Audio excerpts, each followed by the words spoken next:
Hi everyone, welcome back to the channel. I'm Vanessa Kelly, and on Fridays I go over some quick tips with you guys, or even just like 5 different exercises I feel will be very beneficial to break down or for like a very specific special population. So today I want to talk about low back here. I feel like we get this all the time, right? What exercises are going to help to, work on our low back, what if we're in pain. So these are just more preventative exercises to explore with. So let's go through them together.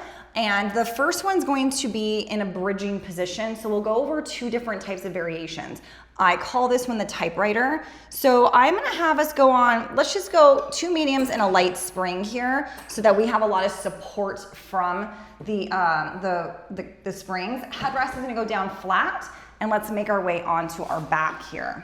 Okay, so once we're here, let's take our heels on top of the foot bar and arms are down beside us. So with this exercise, we're basically going to come into a bridge position, but the focus is gonna be on shifting the rib cage. So for those that are not familiar with the typewriter, think of a movement pattern swaying from left to right, and that's gonna be our ribs. So I'll talk you guys through this here. So from this position, press those hands down into the carriage. Let's bridge ourselves up into a nice high position. And then from here, I want you to think about kind of shifting your ribs from side to side.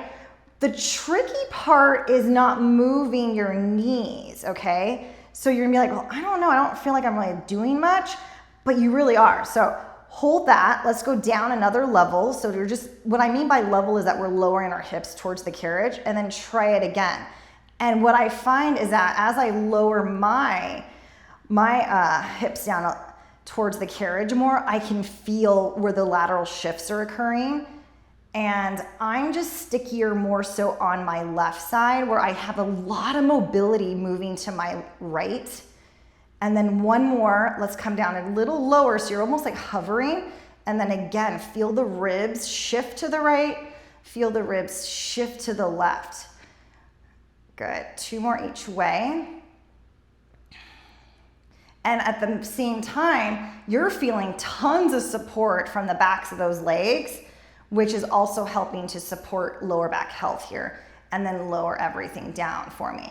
Okay, let's try that one more time. Let's go through those steps again.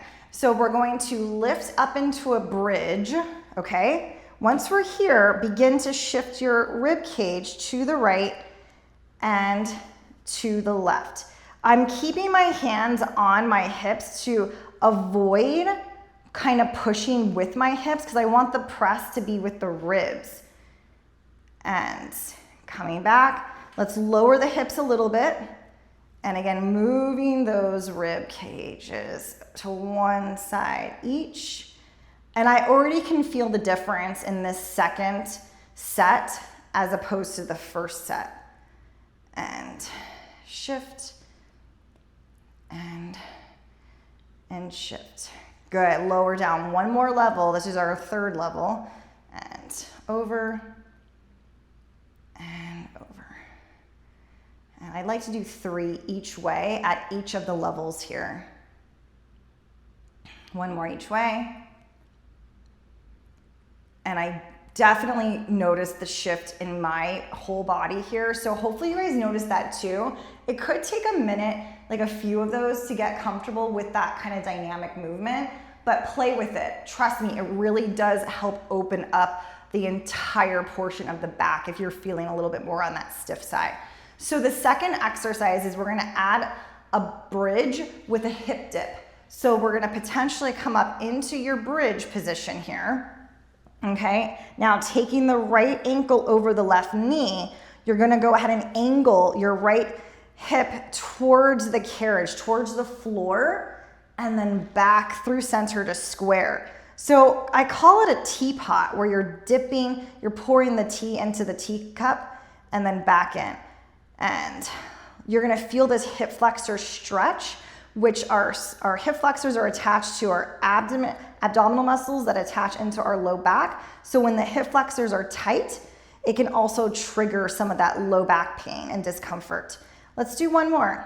And Come back through center. Let's find our foot back to the foot bar. Let's lower everything back down again. We'll do the other side together here too. And it should honestly feel pretty good. So lifting into bridge, hold, left ankle over the right knee. And again, you're gonna think of your left hip reaching towards the floor and come back through center. So in the typewriter exercise, you may have noticed one side feeling like you didn't have any movement whatsoever.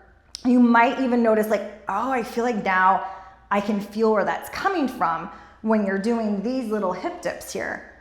And 2, and last time. And then back up, and then taking the foot down to the foot bar, and then let's lower the hips all the way. Okay, so already feeling a little loose here, but also really good, again, about the low back health of the body. So let's lower down to a medium, and this is where we're gonna focus on the strengthening aspect. And I'd like to take the headrest halfway up. And once you're on your back, it's a light spring. This is going to, again, it's one of my favorite exercises where you really can tune in and target your abs. If you're like, I can never connect with my abdominal muscles, this is the exercise for you, okay? So let's go ahead and take our feet, the tops of our feet, under the foot bar, okay? So the trick with this exercise is that it's really easy. I'm just adjusting my spine here. It's really easy to press out. The hard part is coming back in. So play with it, where you push out just about 15 to 25%, and then you're using your abs to pull your body back in again. And you're gonna notice the difference right away. It's like no joke. So again, if you feel like you're overly arching your back, that's when you wanna come in and make some adjustments, like tuck your tailbone under again, then go back into the exercise. Good, so we'll go here for another 5.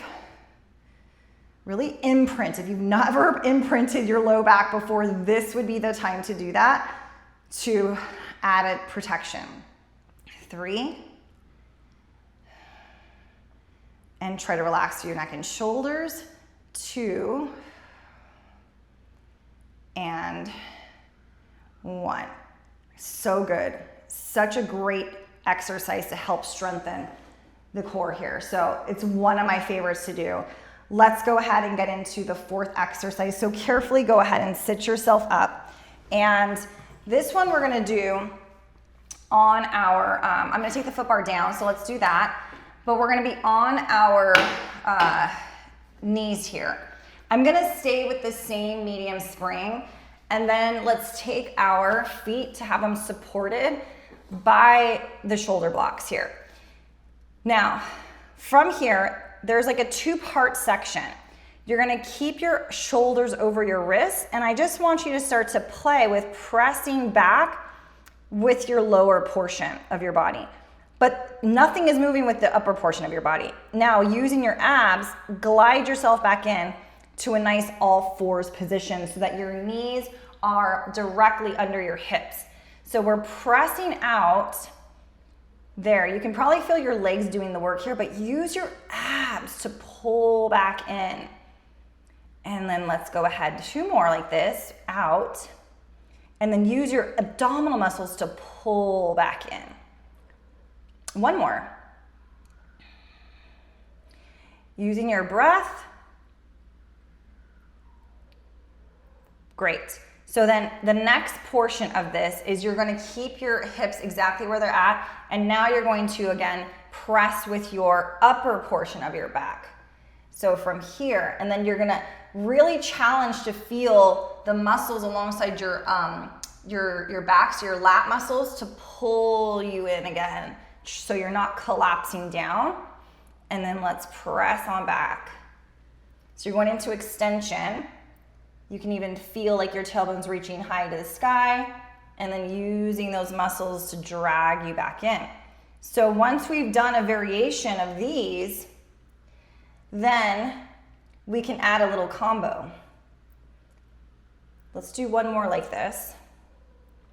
Then we'll add in the combination of the two and pull in.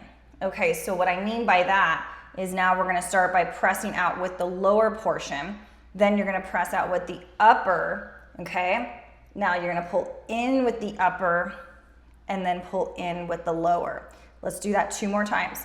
So the lower portion goes out first. The upper portion follows. The upper portion pulls back in and the lower portion brings it home. 1 more time. Lower portion, upper portion pulls through, lower portion brings it home. Beautiful. Okay, so again, really fabulous exercises. And you don't have to integrate all of these into, your program or your workout flow. Even if you just did these 5 exercises, this is great too. But even if you wanted to sprinkle some of these into your routines, so good for the health of the low back. So let's finish it off with 1 more exercise, our 5th exercise. And we're gonna go into thigh stretch. So I'm still on a medium spring and I'm gonna I'm not gonna actually have my knee supported by the shoulder block, so be careful when you're doing this and grab a hold of the rope above the metal buckle, okay? So from here, we're gonna go ahead and start to pull your arms, like if you're gonna go into chest expansion, and then lean back for me at a diagonal, okay? And then using your quads, lift back up and release. So let's try that again. The arms pull first. We hinge at a diagonal from the knee, okay? And then you're using your abs and your quads to pull forward, release the arms. 3 more times. Let's pull through. Let's lean it back. Let's bring it forward. You guys feel the work there? So again, squeeze your glutes, have your glutes support you in this balanced position. Last time, we reach it back, all quads, all front of the thighs, bring it up and release it. Good, carefully, let's hang those back up again. Awesome work, guys. I hope these were beneficial to you and I hope that these are something that you can get better awareness. If these are brand new exercises to you too, play around with it. How does it feel in your own body? And just slow it down before you start to teach this to a client. But really, really great to integrate. I hope you guys liked it. If you did, drop a comment below. I'll see you guys next week for some more quick tips.